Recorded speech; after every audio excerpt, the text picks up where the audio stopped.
Hi, everybody. I'm Jeff Barton, your voice in the mortgage industry. This is the Mortgage Minute. It is on Monday, and thanks very much for tuning in and listening. We do this show on Facebook and LinkedIn, as well as other social medias. If you want to see our radio show, please go to Jeff Barton, the Mortgage Voice on YouTube, or go to the Mortgage Voice website, themortgagevoice.com. Here are some of the statistics for today, starting with rates. Rates at 2.86 for a 30-year fixed, 2.29 for 15-year, 2.50 for FHA, 3.05 for the jumbo, and 2.4 over for the 5-1 ARM. The 10-year yield has ticked up a little bit since last week, 1.236. And we've been hovering above 1.19 to about 1.37 for a while, 5 to 7 days. We'll have to see where trading gets. Federal Open Market Committee meeting this week to meet, and I believe we're going to start hearing more about tapering starting sooner than later. The inflation numbers are up, and politically it's a lose-lose for anybody who's in power. So I believe you will probably see the Fed start talking tapers sooner than later.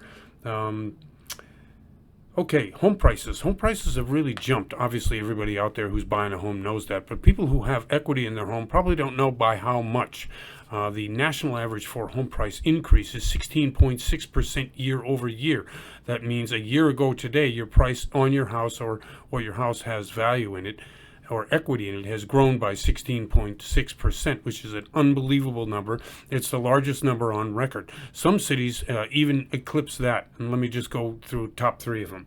In Seattle, 23.4% the property values have gone up in a year. In San Diego, California, 24.7%, and in Phoenix, Arizona, 25.9%, almost 26%. That means if you bought a house for $100,000 last year, it's now worth $125,000. Of course, nowhere in Arizona can you find a house for $100,000 that I know of, but in the Phoenix area alone, that's astounding. And is there a possibility that that will cease? Yes, there is. There are a number of factors coming down the pipe. Obviously, this month, moratorium ends on either renters or, well, maybe not renters, but certainly homeowners who have a mortgage who are in forbearance. But that number is also coming down. 1.74 million are still in forbearance, and that's down from last week. I think a couple of ticks. Okay, a couple other things. Population in the U.S., population worldwide has declined and is declining. Some of the jobs that we've decried here in the U.S. that can't be fulfilled, blaming, of course, the payments of extra Social Security benefits, unemployment benefits on a weekly basis of $300 for the problem. The problem really is there just aren't people who want to do those jobs. And because the population is not increasing at the rate that we thought it should be, or that the world, in fact, is not, China is now increasing their ability of their citizens to have more than one child to 3 children, but that's not happening either. In Italy, in the United States, China, of course, and several other Western European countries, we may see an actual decline in the number of in population decline this year. And that's an amazing statistic when you consider the affluence that are in the Western countries. There's a number of factors for that, but the jobs that are going unfulfilled have nothing to do with the unemployment benefits. What they have to do with is a population that is just, 1, retiring in droves, 2, unwilling to do those kind of jobs, and 3, there's not a lot more people coming. When the baby boomers retired, who's going to take those jobs and who's going to really fill those particular positions?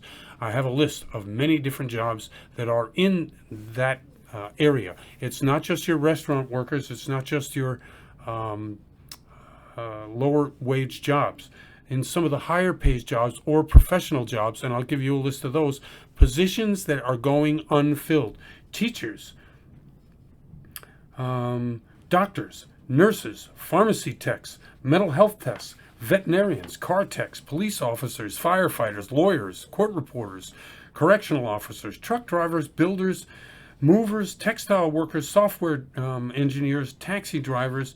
All of these jobs are going unfulfilled in an economy which is supposed to be growing at such a rate that it's really, we're not quite sure what's going to happen. A lot of the jobs, a lot of the perks that you were used to before COVID probably might not come back, like your bed being made at the hotel or having someone there to help you when you're trying to do something in a service-related field. Anyway, tough times coming ahead in that regard, and we're not quite sure what's going to happen. The traditional way the U.S. has done it since its inception, immigration. Allow more people in, and then you'll get those jobs filled. Anyway, I'm Jeff Barton. I'm your voice in the mortgage industry. This has been the Mortgage Minute, and we'll see you next time.